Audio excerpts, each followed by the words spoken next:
Charging অবস্থায় 15 pro ম্যাক্সটি সম্পূর্ণ dead হয়ে গেছে। তো আজকে এটার সমাধান করে আপনাদের মাঝে শেয়ার করব। তো দেখতেই পাচ্ছেন আমার হাতে যে 15 প্রো ম্যাক্সটি রয়েছে, এটা আমি চার্জিংয়ে যে মেশিন দিয়ে চেক আপ করে নিলাম, এটা কোনো এম্পিয়ার কনজাম্পশন করে না। ফোনটি আমরা এখন ডিসঅ্যাসেম্বল করব। তো ফোনটি সুন্দরভাবে আমরা ডিসঅ্যাসেম্বল করব, কারণ ফোনটি রিপেয়ার করার পরে আমরা ওয়াটার রেজিস্ট্যান্সটা ঠিক রেখে আমরা কাজ করব।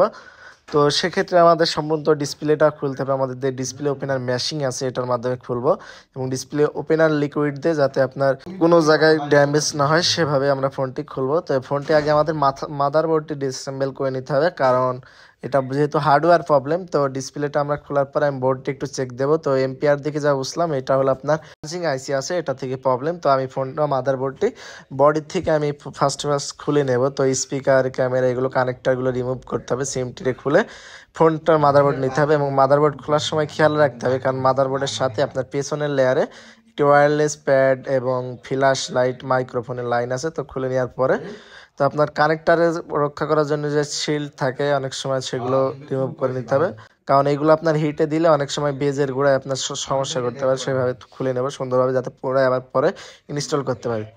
তো এখন আমি যে মেশিনটার মাধ্যমে হেল্প করছি, এটা মূলত স্যান্ডউইচ যে মাদারবোর্ডগুলো আছে ডুয়েল পার্টের, এটাতে আপনার পার্টিশনটি আপনাদের খোলার কাজে সহায়তা করে।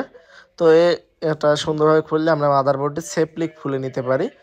তো 15 প্রো ম্যাক্স, আপনার এক্স, এগুলো সব স্যান্ডউইচ মাদারবোর্ড। এক্স থেকে আপনার এ পর্যন্ত যেগুলো মাদারবোর্ড আছে সবই স্যান্ডউইচ মাদারবোর্ড। তো দেখতেই পাচ্ছেন আমি খুলে নিলাম সুন্দরভাবে। তো এখন আমি পরিষ্কার করে নেব। তো সেম আরেকটা ফোনের মাদারবোর্ড থেকে আমি আইসিটি খুলে নেব।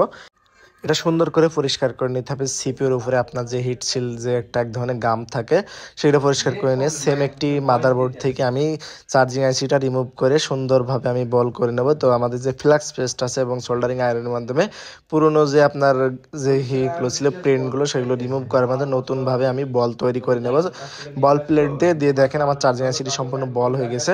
তো এটা মূলত যে সমস্যার মাদারবোর্ড, এটা চার্জিং আইসিটি আমাদের রিমুভ করতে হবে সেফলি, যাতে অন্য কোনো কম্পোনেন্ট আঘাত না পায়। তো সেফলি করে নেব এবং সোল্ডারিং আয়রনে ভালো মানে উন্নত মানের পেস্ট দিয়ে এটা জায়গাটি ক্লিন করে নেব একদম, যাতে কোনো সমস্যা না হয়। পুনরায় আমি যে চার্জিং আইসিটি আছে এটা পুনরায় সুন্দরভাবে আমাদের যে হট এয়ার গান আছে হট এয়ার গানের মাধ্যমে আমরা চার্জিং আইসিটি প্রতিস্থাপন করব, এবং সুন্দর করে লাগানোর পরে আমরা একটু চেক দিয়ে নেব।